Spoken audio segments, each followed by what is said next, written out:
예, 반갑습니다. 엊그제 시작한 것 같은데 벌써 6월이에요.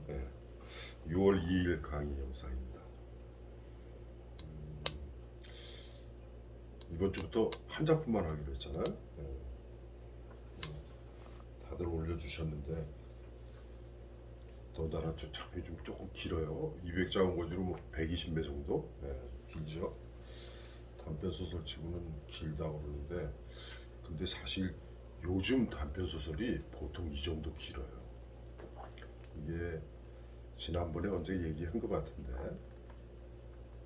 식민지 시대, 일제 시대죠, 일제 시대. 그다음에 50년대, 60년대까지만 해도 단편 소설의 길이가 200자 원고지로 한 50매 내외였어요.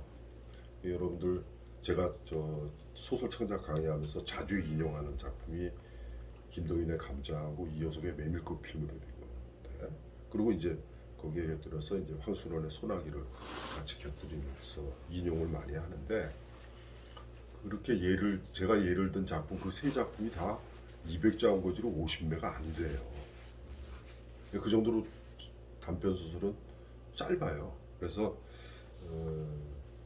단편 소설의 정의를 보면은 길이로 얘기할 적에 200자 원고지로 뭐 몇 매 이런 얘기를 하는 게 아니라 딱 잡고 30분 정도로 이렇게 딱 읽을 수 있는 그런 정도의 길이 이렇게 얘기한다. 그걸 이제 200자 원고지로 환산하면은 요즘식으로 얘기하면 뭐 100매 이내 이렇게 얘기하는데 실제 우리나라에 이제 그 현대식 단편 소설이 등장하고 나서 그 길이가 보통 50매 안쪽이었어요. 그러다가 이제 50년대, 60년대 들어서면서 이게 한 60매 이쪽 저쪽으로 오다가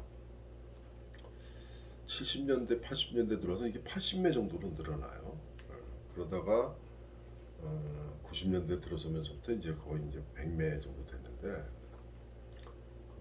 흔히 얘기해서 전동식 타자기죠. 이벌식 타자기라고 그러죠. 그 이벌식 타자기로 이제 작품을 쓰게 되면서 그 이벌식 타자기로 작품을 쓴 대표적인 사람이 바로 박완서 선생님이세요.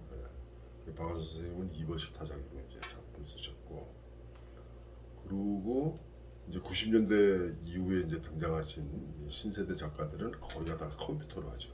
그리고 지금 현재 21세기 지금은 거의 대부분이 지금 저 컴퓨터로 자판 두들겨서 글을 쓰죠. 21세기로 들어서면서부터 그러니까 2000년대 들어서면서부터 단편 소설의 길이의 변화가 일어나는데 바로 분량이 늘어나요. 그래가지고 200자 원고지로 100매가 넘어버려요. 그래가지고 지금 이 시지프스 오늘 할 시지프스의 소는 120매 정도 나오는데 요즘 대부분의 단편 소설들이 100매 넘어서 120매 이 정도까지 돼요. 왜 그런 줄 아세요? 예전에 손으로 썼잖아요. 손으로 볼펜으로 쓰니까 예전에 소설가들 보면은 흔히 문인들을 보면은 이 저 가운데 손가락 오른손 가운데 손가락 여기 첫 번째 마디 여기에 굳은 살이 박혔어요. 저도 굳은 살이 박혀 있다가 이제 정말 저도 컴퓨터로 글을 쓴 게 한 20년 30년 넘으니까 이게 다 없어지죠. 아직도 좀 흔적은 있는데 그래서 손을 펴보면은 요 가운데 손가락 첫 번째 마디에 굳은 살이 박힌 거 보면은 저 사람 글 쓰는 사람이구나 이렇게 알 수가 있었죠. 요즘도 직접 쓰는 사람이 있습니다.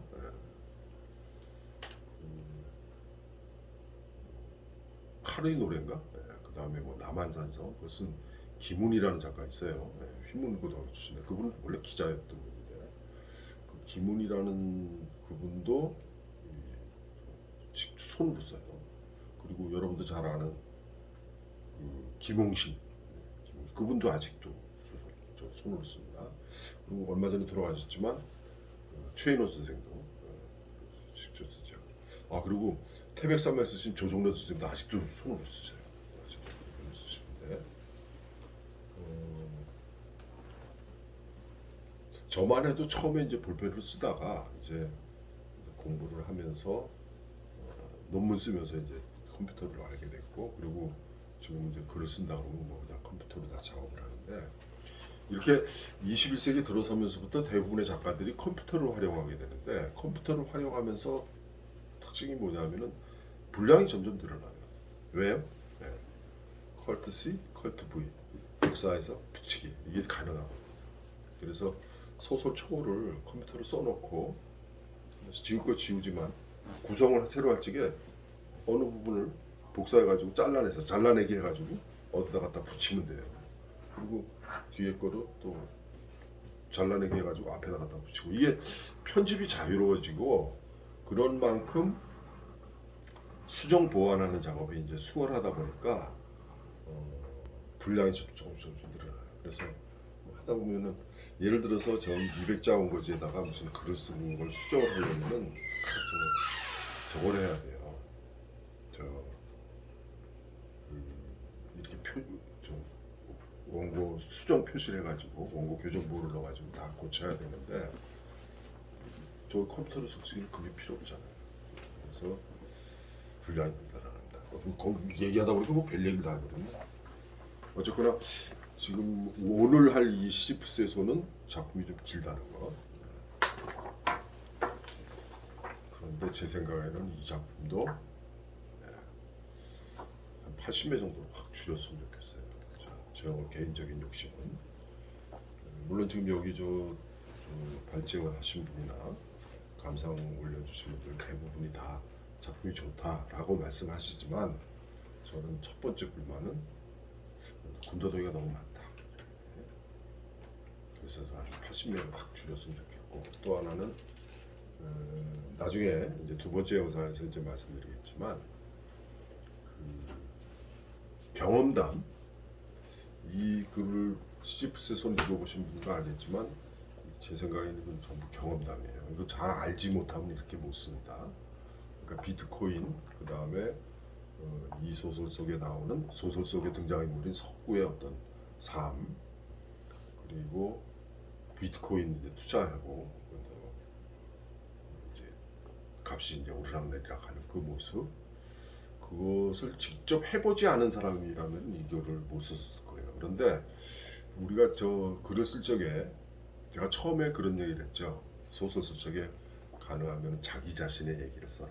내 얘기를, 내가 겪은 것을 나보다 더 잘 아는 사람은 없잖아요. 그러니까 내가 잘 아는 것을 먼저 써라, 이렇게 얘기를 했는데, 자기 자신의 이야기를 쓰라고 그러니까 초보자들이 저지르는 실수, 사실대로 있는 그대로 써야 되는 줄 알아요. 있는 그대로 쓰는 거는 다큐멘터리나 일기죠. 소설은 그게 아니거든요. 그래서 저게 과연 내가 알고 있는 사실들, 또 내가 겪었던 것들, 흔히 해서 경험한 거죠. 내가 경험한 것들을 어떤 걸 쓰고 어떤 걸 뺄 건가, 이거 좀 생각을 좀 하셔야 돼요. 그래서 이 시지프스의 손을 읽으면서는 자꾸 그런 생각을 하게 됩니다. 이런 얘기를 꼭 할 필요가 있을까? 그 다음에 이제 이 부분은 더 자세하게 얘기해 줘야 되는데, 뭐 이런 게 있었어요. 그 다음에 관련지어서 얘기하자면 이제 저 앞에 첫 번째 했던 거, 뭐 여기 나와 있는 작품들이 거의가 다 그 자신의 경험을 바탕으로 하는 것이겠지만, 특별히 경험과 관련지어서 아주 특별히 다 드러나는 게 그녀들의 수다 아니었어요? 네. 그녀들의 수다하고 이 시지프스의 손, 지금 비트코인 문제하고 이걸 결부시켜서 어떤 걸 빼고 어떤 걸 쓸 것인가, 이런 얘기, 이건 두 번째 영상에 하도록 하겠습니다. 일단 발제문하고 수강생들 감상 같이 한번 훑어보죠. 유기영님이 발제를 맡아주셨는데, 유기영님은 감상 쓸 때도 그렇고 깔끔하죠, 그죠? 그래서 흔히 해서 믿고 보는 유기영님 글. 줄거리를 이제 제가 단락을 나눴어요. 엔터 쳐가지고 나눴는데 5개 단락으로 아주 누가 읽어도 그냥 다 한눈에 볼 수 있게끔 해놨습니다. 잘 해주셨어요. 등장인물을 지금 여기서 석구, 운순, 경환, 그리고 지수, 기타 소영이, 소영 애비, 은순의 둘째 오빠 이렇게 했는데 실제 등장하는 사람은 세 사람밖에 없죠. 예. 바로 석구하고 은순 부부입니다. 예. 그리고 석구의 30년지기라는 경환. 그리고 나머지 저기 저 지수도 그렇고 소영도 그렇고 소영 애비. 그러니까 저 석구나 은순에겐 사위죠. 사위. 그다음에 은순의 둘째 오빠. 저기 저 석구 입장에서는 큰 처남이에요. 예. 이 사람들은 소설 속에 실제 등장하지는 않죠. 그냥 대화 속에 아니면 어떤 서술자의 서술 속에 그냥 저기 언급만 될 뿐이지 실제 소설 속 어떤 사건에 이렇게 포함해가지고 대화를 나눈다거나 그런 건 아니에요. 석구라는 인물이 공장에 근무하던 중 정년퇴직을 5년 남기고 뭐 이제 코로나 이거 여파 때문에 강퇴당한 54세 쉰넷이라고 돼 있으니까 그다음에 당뇨도 앓고 있죠. 그다음에 아내인 은순이 딸의 주택 문제, 이제 이사가는 문제. 그러니까 지금 소설 속의 상황을 보면은 딸인 지수가 이제 남편하고 애하고 소영이하고 이제 세 식구가 살던 그 집이 주인이 들어와서 산다고 나가라 이런 얘기죠. 예. 아니면 뭐 저 전세금을 더 많이 올려달라 뭐 이랬거나 그 상황이야 어찌됐건 어쨌거나 이사를 해야 되는 상황이에요. 그런데 이제 지금 현재 전세 살고 있는 그 돈을 가지고 어디 다른데 얻으려니까 과당치도 않죠. 집값은 폭등했고 전세금도 또 폭등 많이 올랐고. 그래서 이제 문순이가 이제 저 불만이 아니 저기 저 처음에 살 적에 조금 무리를 해서라도 아파트를 샀으면은 조그만 평수라도 아파트를 샀으면 집값이 많이 올랐을 거 아니냐. 흔히 뭐 재테크라고 그러죠. 그런 면에서 석구는 그런 저 아파트를 산다거나 이렇게 재테크에 좀 별 소질이 없어요. 연순이가 이제 그거를 이제 탓하는 거죠. 그래서 이번에 어떻게 해서든지 그 딸내미 지수의 그 집 문제를 해결해 주려고 지금 동분서주하고 있는 거예요. 그러면서 석구한테 이제 닥달을 하는데 그리고 이제 은순이도 또 같이 돈을 벌고 있어요. 은순이도 공장의 식사 담당으로 10년 동안 근무했지만 코로나로 회사가 이제 회사 퇴직해서 그래도 여기저기 흔히 얘기해서 아르바이트라고 하죠. 동분서주하고 있어요. 지금은 이제 소설 속에서는 지수의 주택 문제 해결을 위해서 요즘 유경님이 집착하는 사람이라고 그러는데 예 맞아요 집착하는 거예요. 외동딸이기 때문에 그렇다 아니면 요즘 부모들의 어떤 그 자식 사랑 좋게 얘기하면 자식 사랑이고 요즘 그런 얘기 그런 말들 하죠. 부모들이 다 시집장가 갔는데도 부모들이 다 간섭해가지고 이건 이렇게 저건 저렇게 뭐라 그러죠 뭐 헬리콥터 형식으로 뭐 그런 말들 많이 합니다. 그런 한 단면을 볼 수가 있어요. 요즘의 어떤 젊은 세대들의 모습. 그리고 이제 석구의 30년지기 친구라고 하는 경화는 부동산 중개를 하면서 거기서 또 이제 암호화폐, 요즘 흔히 코인이라고 그러죠. 대표적인 게 이제 비트코인인데 그거 저 투자하고 이렇게 이 소설 읽으면서 제가 어떤 생각하기를 비트코인 처음 나왔을 때 나도 살 걸 그런 생각을 했어요. 제가 비트코인 정보를 받았을 때 그때 하나에 얼마인지 아세요? 하나에 3원이었어요. 3원. 그 3원이었던 거를 하다못해 한 50개, 100개만 사도 3원짜리 100개면 얼마예요? 3원짜리 100개면 300원이잖아. 그때 그걸 왜 안 샀지? 지금 뭐 얼마 전에 뭐 8천만 원 하던 지금 뭐 6천만 원도 떨어졌다고 합니다. 세상 모르는 거예요. 그러니까 저는 그런 인연이 없는 거죠. 어쨌거나 제가 처음에 비트코인 얘기 들었을 적에 3원이었어. 3원. 한 개당 3원. 하다가 얼마 안 있어가지고 뭐 5원, 10원 하더니 갑자기 50원. 제가 300원, 500원 할 때까지 이제 얘기 듣다가 그다음부터는 저는 아예 그거 관심 아예 신경을 안 썼는데 그러고서는 요 근래 보니까 뭐 갑자기 뭐 3천만 원 그러더라고. 뭐 6천만 원, 8천만 원이래. 돈 버는 사람 따로 있어요. 어쨌거나 그 석구가 그 딸내미 집 알아보려고 경환이 찾아갔다가 결국에는 거기서 경환이가 잠깐 사이에 얼마 버는 걸 보고 지금 덤벼들죠. 그래서 200만 원 거기서 했는데 집에 와서는 경환이는 경고를 주죠. 이거 저 연락 받고 바로 뺄 때 빼고 빠질 때 빠지고 들어갈 때 들어가고 이거 조심해야 된다 그러는데 근데 석구 입장에서는 그게 아니죠. 당장 얼마 13만 원 버는 거 알잖아. 그러니까 이 처음에 X적에 흔히 노름이라고 그러죠. 노름. 도박. 저 예전에 길거리에 가다 보면 뭐 이렇게 빠찡코 비슷하게 이렇게 게임기 있었잖아요. 그거 처음 접했을 적에 돈을 잃어야 돼요. 처음 접했을 때 돈을 따잖아요. 그 망하는 지름길이에요. 이제 저는 부산에 한번 놀러 갔다가 처음에 빠찡코라는 걸 알고 그때 가지고 있는 돈 반을 털렸어요. 그래서 이건 아니구나. 뭐 엉뚱한 얘기인데 그래서 도박은 저는 어떻게 생각해요? 도박이란 여기서 투기도 마찬가지예요. 투기. 저는 비트코인도 저는 그렇게 생각해요. 저는 가장 확실한 것을 가장 불확실한 곳에 투자하는 게 그게 도박이에요. 알아두세요. 뭐 그래도 개 중에는 뭐 비트코인이나 뭐 도박해가지고 돈 벌었다는 사람도 있는데 돈 벌었다고 하는 사람 별로 많이 못 봤어요. 돈 벌 수 있다고 소문이 날 적에 이미 그때 늦었어요. 늦은 겁니다. 자 어쨌거나 아무튼 석구하고 운수하고 경환인데 이제 전지적 작가 시점으로 서술이 되어 있지만 초점은 석구에게로 맞춰져 있죠.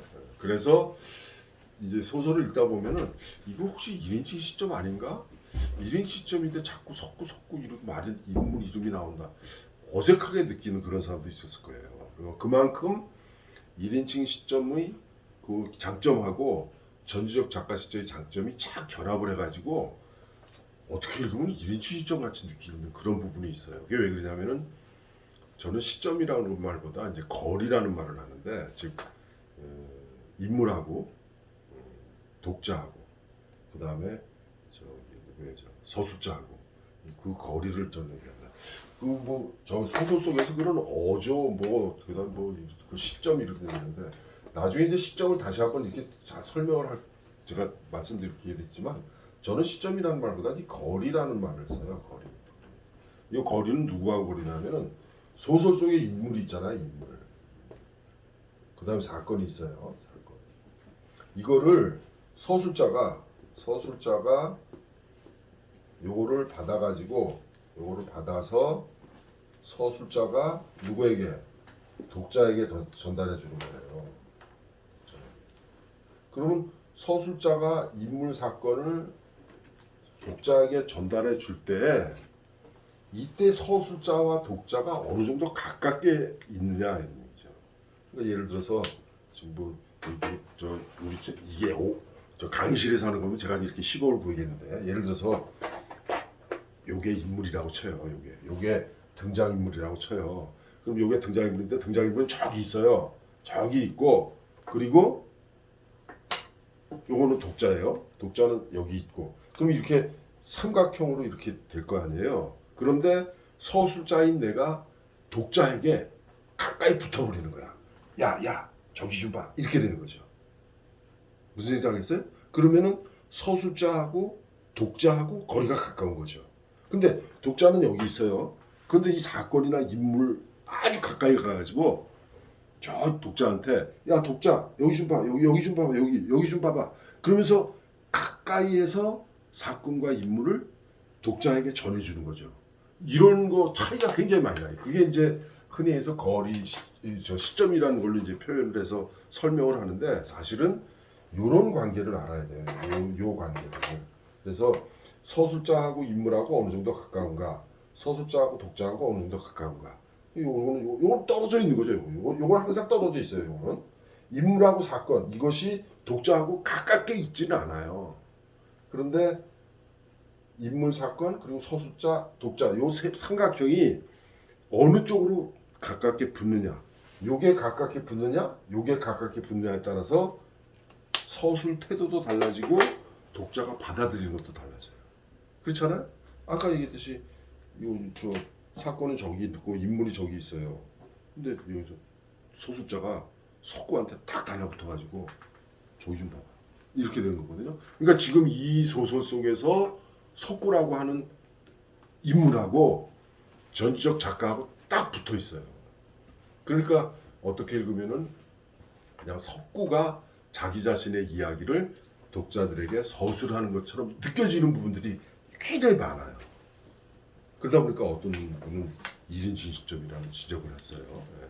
그래서 이 1인칭 시점의 장점을 전지적 작가 시점에서 그대로 받아가지고 이제 서술을 하다 보니까 이렇게 그런 느낌을 받게 되는 거죠. 그래서 꼭 기억하세요. 이거 저는 주로 이제 소설을 이제 학구적으로 논리적으로 이제 설명을 할 적에 창작하고는 좀 거리가 있을지 모르지만 여러분들 이제 소설 쓰면서 그런 생각을 해보세요. 시점이라는 건 저는 개념보다 오히려 거리, 서술자가 인물하고 가깝냐, 독자하고 가깝냐, 요거를 생각하면 좋을 것 같아요. 작가 관찰자 시점 있잖아요. 그거는 인물하고 서술자, 독자하고 서술자가 딱 거리가 일정해요. 그 일정한 것이 소설 첫 장면부터 마지막 장면까지 쭉. 그러니까 객관적으로 작가가 할 말만 하는 거죠. 눈에 보이는 것만 하는 거예요. 그러니까 어떤 점은 냉정하죠. 그런 그 작가 관찰자 시점 아주 좋은 예가 전에 얘기했을 거예요. 해밍웨이 작품들이 그런 게 있어요. 해밍웨이 작품. 해밍웨이의 단편들 보면은 굉장히 그런 작가 관찰자로서 아주 딱 부러지는 어떻게 보면 신문 기사 같은 그런 소설들이 있습니다. 어떤 장점이 있어요. 어쨌거나 그래서 석구하고 이 서술자하고 딱 붙어 있다. 그렇게 서술을 하고 있다. 그래서 저는 이 소설 읽으면서 이건 경험담이구나. 이거 이 사람 비트코인 해봤구나. 딱 느꼈어요. 그리고 그 안에 등장하는 석구의 어떤 삶, 그리고 은순의 삶, 이거는 이 글을 쓰신 분이 직접 은순이나 석구의 입장이거나 아니면은 은순이하고 석구로 이렇게 여기 지금 모델이 되어 있는 그런 어떤 인물들의 삶을 정확하게 자세히 알고 있는 사람이겠죠. 그래서 대부분이 다 그렇잖아요. 제가 소설을 쓴다고 해도 어떤 인물을 창조해낸다면 그 인물 내가 아는 누구 이 사람의 삶, 저 사람의 삶 합쳐가지고 하나의 인물을 만들어내는 거니까 그럴 수밖에 없겠죠. 그런데 저는 이 소설을 읽으면서 딱 느낀 게 뭐냐면 너무 사실대로 쓰려고 그랬구나 이런 생각이 들었어요. 어쨌거나 지금 유기영님은 인물을 이렇게 다 소설 속에 언급된 사람은 다 저기다 해놨어요. 그 다음에 작품 구성은 전지적 작가 시점으로 석구와 은순이 주요 등장인물이며 초점 화자는 석구다. 석구하고 저 서술자하고 딱 붙어 있는 거예요. 전지적 작가하고. 그 다음에 구성물 발단 전개, 그 다음에 위기 절정으로 이렇게. 결말이 맞아요. 지금 유기영님이 한 것처럼 결말이 이게 결말인가? 결말이 없어요. 그냥 위기 절정에서 그냥 딱 끝나버리는 거예요. 나머지는 뭐 독자가 알아서 판단하는 거죠. 그다음에 작품의 표현은 여기 좋은 지적을 해주셨어요. 석구와 은순의 대화, 석구와 경화의 대화체도 좋았고 전반적인 작품의 서술이 좋았다. 그 전지적 작가 시점으로 서술을 해놨는데 석구하고 은순이 30년 산 부부죠. 30년 산 부부의 어떤 그 말, 대화 그리고 어떤 건 대화체가 되어 있지만 어떤 건 대화체를 안 하고 그냥 넘어간 것도 있어요. 서술 속에 포함시킨 것도 있어요. 그리고 경환이하고 서구하고의 또 30년 지기 친구로서의 대화. 그게 아주 자연스러웠어요. 그건 아주 좋았습니다. 그런데 유기영님이 지적한 거, 다만 과장의 비유와 많은 직유법으로 문장이 부자연스럽다.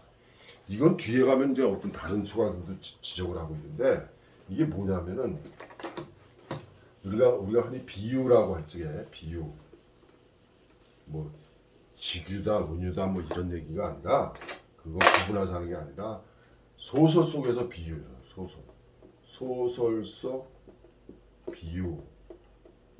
이거 보면은 뭐뭐뭐뭐뭐뭐 어떻게 이렇게 돼가지고서 뭐뭐뭐뭐 하는 듯 이런 뭐뭐뭐 하는 듯 그 다음에 뭐뭐뭐뭐뭐 하는 것처 뭐뭐뭐 하는 것처럼 그 다음에 뭐 어떤 하면 뭐뭐뭐 하는 뭐 이렇게 될 거예요. 근데 중요한 거는 바로 이 부분이에요. 이 부분이 독자들이 읽고 함께 고개를 끄덕일 수 있어야 돼요. 그런데 이 작품을 시지프스의 손을 읽다 보면은 어떤 부분은 굉장히 어색해요. 어떤 부분 야 이거 참신한 비유다. 우리가 흔히 참신한 비유라고 그러죠. 참신한 아니면 뭐 독특한 비유 이렇게 얘기해요. 이거 뭐냐면은 뭐뭐 하는 듯 뭐뭐 하는 것처럼 뭐뭐 하는 뭐라고 한 요 부분이 굉장히 참신하다, 독특하다 고 말할 수 있는 그런 비유들이 있어요. 그런 비유가 이 시지프스의 손에도 그런 게 있어요. 그런 게 있는데 그런 것보다는 오히려 눈에 띄는 게 뭐냐면은 과장의 비유와 많은 직유법. 결국 시지프스의 손에 나오는 요 부분은 저는 억지라고 했어요. 억지스러운. 그러니까 작가는 서술한 그 작가 이 글을 쓰신 분은 그렇게 느끼면서 그렇게 비유를 하셨는지 모르겠지만 그게 이해가 안 가요. 이 눈에 딱 들어오지가 않아요. 그리고 이런 비유를 하게 되는 건 거의가 다 묘사에 속하는 거거든요. 그럼 묘사라고 하는 건 뭐예요? 언어로 실제 장면을 있는 그대로 마치 눈에 보이듯이 표현을 해줘야 독자는 그 문장을 읽고 눈앞에 그 장면을 딱 그리게 되는 거예요. 근데 안 그려져요. 왜? 이게 억지스러우니까. 지금 얘기했어요. 색종이가 떨어지듯이 하얀 사각형 형태. 색종이가 떨어지듯이 하얀 사각형 형태. 색종이가 떨어졌는데 어떻게 하얗지? 이게 뭐냐면은 색종이하고 흰 수표가 색종이가 날리듯이 이렇게 떨어졌다는 것까지는 좋은데 색종이가 떨어지듯이 하얀 사각형 이게 맞는 건가? 그러니까 눈앞에 색종이하고 흰 수표가 막 이렇게 떨어지는 것처럼 눈에 보이는 거 보여야 할 텐데 제 눈에는 안 보여요. 그 다음에 마의 속도로 지구를 향해 떨어져 내린대요. 마하는 저거잖아요. 소리의 속도잖아요. 그러면 똑딱하는 소리 들으면은 소리가 1초에 몇 미터나 가나요? 1초 340m인가요? 똑딱할 적에 340m를 가버리는데 그러면 마하의 속도로 떨어지면 그게 우리 눈에 보이나? 그죠? 그러니까 마하의 속도라는 게 여기서는 물론 그만큼 이게 굉장히 빨리 떨어진다. 뭐 눈이 내린다거나 뭐 빗방울이 떨어지는 것보다 더 빨리 이렇게 떨어지는 거를 과장되게 표현한 것까지는 좋은데 여기 지금 유기영님을 해놨어요. 마하는 시속 1224km라. 아니 1초에 340m 가는 거니까 340m 맞나 모르겠어요. 그 다음에 숨과 말이 수채구멍 막듯 목구멍을 막고 있다. 숨과 말이 수채구멍 막듯 목구멍을 막고 있다? 이게 어떤 거지? 머릿속에 안 떠오르는 거예요. 그 다음 또 여기 또 핸드폰은 사람의 체온만큼의 발열을 발사하며. 물론 핸드폰을 오래 쓰다 보면 열이 나죠. 그죠? 열이 나요. 그래가지고 뭐 핸드폰 폭발하는 경우도 있다고 그러는데. 어쨌거나 우리가 쓰는 핸드폰, 여기서 말하는 핸드폰은 오래 통화를 하다 보면 열이 나요. 그런데 사람의 체온만큼의 발열을 발사한다. 핸드폰이 발열을 발사한다? 발열이라는 말 속에 이미 열이 발사된다는 게 있는데 또 발사한대요. 이거 뭐지? 그래서 그 유경님이 이런 얘기를 했어요. 최소한의 적정한 비유와 직유법을 사용하고 과도한 비유와 직유를 모두 드러내면 문장이 자연스러워질 거다. 맞죠? 당연하죠. 그래서 지금 이 시지프스의 손을 쓰신 분은 요 부분이고 뭐뭐 하는 듯 뭐뭐처럼 뭐뭐 하는 뭐 여기에서 요 부분이 어떤 부분은 굉장히 참신하게 느껴질 수도 있고 어떤 부분은 굉장히 독특하게 느껴질 수도 있어요. 그런데 대부분이 조금 납득이 안 가는 그런 부분이에요. 즉 이거를 읽고 눈앞에 뭐가 그려져야 되는데 안 그려져요. 여기 지금 유기영님이 지적했듯이 꿈속에서 막 그냥 수표들이 막 날리잖아요. 근데 수표가 마의 속도로 막 내리꽂혀요. 잘못하면 수표에 맞아 죽어요. 물론 꿈이니까 뭐 그렇게 할 수도 있다. 예. 뭐 그렇게 넘어갈 수도 있습니다. 넘어갈 수도 있지만 근데 소설은 참 묘하게 객관적인 장르예요. 그래서 여러분들 이제 지적해서 저 감상문 보시면 아시겠지만 어떤 부분은 야 이게 과연 이런 일이 일어날 수 있는가 이렇게 되잖아요. 그죠? 네. 조심하도록 하세요. 그래서 소설 속에서 비유가 되는 문장은 대부분이 묘사입니다. 묘사에서는 모든 독자들이 고개를 끄덕일 수 있어야 돼요. 어떤 거는 어머나 이런 비유가 있을 수 있구나. 맞아 이거 말이 된다 이렇게 돼야 되죠. 그러면 이제 참신하고 독특한 비유가 되겠죠. 이거하고 관련지어서 여러분들 참 뻔한 거잖아.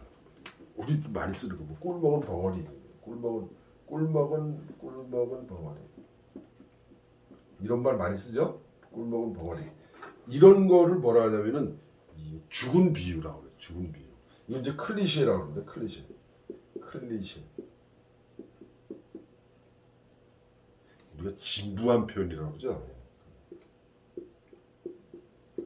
이제 프랑스어인데 이 클리셰라고 이런 걸 이제 진부한 표현이라. 진부한 표현. 이거 안 좋습니다. 진부한 표현. 이 진부한 표현도 안 좋고 억지스러운 이런 표현도 안 좋고. 그래서 뭐 흔히 얘기해서 개도서도 다 알고 있고 뭐 누구나 다 쓸 수 있는 그런 비유는 하지 마세요. 꿀 먹은 벙어리. 꿀 먹은 벙어리가 되었다. 그런 말 쓰지 마세요. 이미 다 여러 작가들이 시인들이나 수필가나 소설가들이 이미 써먹어가지고 탁 떠오르지가 않아요. 꿀 먹은 벙어리? 벙어리가 꿀 먹은 거 봤어? 저도 아직까지 못 봤어요. 이런 진부한 표현, 클리셰 이런 거 쓰지 마세요. 자, 어쨌거나 현 코로나 사태와 천정부지로 오른 아파트 가격, 열병처럼 번지는 비트코인 투자에 대해 묘사한 소설이다. 예, 그렇죠. 시적절한 그런 소설이에요. 소재도 그렇고 아파트. 그 다음에 제목의 적절성에 언급한 것처럼 제목의 적절성에 대한 검토가 필요하다. 제목이 이게 맞는 건가? 그런데 유기영님은 꿈속의 돈벼락과 비트코인의 꿈을 상징하는 꿈이나 꿈 혹은 돈벼락 이건 어떨지. 유기영님이 이렇게 말씀해주신 이 제목이 더 안 어울려. 그 다음에 석구의 비트코인 투자가 1시간 동안 친구에게 사사받은 것이 아니라 오랫동안 한 사람처럼 익숙하다. 맞아요. 1시간 동안에 너무 조금 요게 바로 그날 일어난 일이 아니라 한 이틀이나 3월 석구한테 가서 석구가 또 경환이한테 가서 또 물어보고 전화 통화하고 그런 과정을 자꾸 거쳐가면서 이런 얘기가 나왔어요. 그래서 어느 순간에 탁 자기가 800을 투자하는 거예요. 지금 있는 걸로. 그 다음에 은순이 지나치게 지수에 집착하는 것은 뭔가 좀 안 맞는다. 얘기인데 그럴 수도 있겠죠. 그래서 은순이 지수에게 지나치게 집착하는 이유를 설정해야 하지 않는지라고 유기용님은 지적을 하셨는데 저는 뭐 요즘 부모들 뭐 그리고 저 요즘 저 하나씩만 낳으니까 뭐 이럴 수 있지 않겠는가. 그건 그냥 부드럽게 넘어갔어요. 근데 저 유기용님은 그렇게 안 느꼈다는 거죠. 그다음에 팥꽃과 투자금이 날아가는 것이 은유 관계가 뭐하다. 지금 이거는 은유 관계로 표현을 하셨어요. 은유 관계로 이렇게 유기영님은 이해를 하셨는데 저는 팥꽃하고 팥꽃 피어난 이 장면 묘사한 거, 그 묘사가 그 묘사가 참 좋았어요. 좋았는데 이게 무슨 역할을 하는 거지? 이해가 안 됐어요. 저는 이해가 안 됐어요. 그래서 지금 유기영님은 이것을 투자금이 날아가는 것으로 했는데 팥꽃이 이렇게 피어나면서 그 꽃송이들에 의해서 탁탁 터지면서 날아간다. 그럴 수도 있겠죠. 그렇게 비유할 수도 있을 거예요. 그런데 이건 여담인데 잎을 먹는 채소들 있죠. 잎. 그러니까 잎을 먹는 거 보세요. 배추 있죠, 상추 있죠, 쑥갓 있죠, 파 있죠. 이렇게 잎을 먹는 채소의 경우에 꽃이 피잖아요. 그 잎 못 먹어요. 배추꽃이 피잖아요. 그 배추 못 먹어요. 팥꽃이 피잖아요. 그 파 못 먹어요. 상추꽃이 피면 그 상추 못 먹어요. 왜 그럴까? 예. 꽃이 피는 순간 독이 올라가지고 그 이파리는 써요. 그래서 못 먹어요. 근데 여기 지금 파는 어떻게 됐어요? 파는 이제 플라스틱, 스티로폼인가 거기다가 이렇게 탐다사다가 흙으로 이렇게 덮어놓고 파가 계속 올라오잖아요. 올라온 걸 계속 잘라서 먹었단 말이에요. 그것하고 이제 다 먹었다. 그리고 마지막에 꽃이 폈다. 그리고 꽃은 날아간다. 뭔가 좀 안 맞아요. 그래서 지금 은유 관계가 팥꽃과 투자금이 날아가는 곳의 은유 관계가 모호하다 그랬는데 모호하다기보다는 안 맞아요. 오늘 별 얘기 안 한 것 같은데 빨리 끝나버렸네요. 다음 영상으로 넘어갑니다.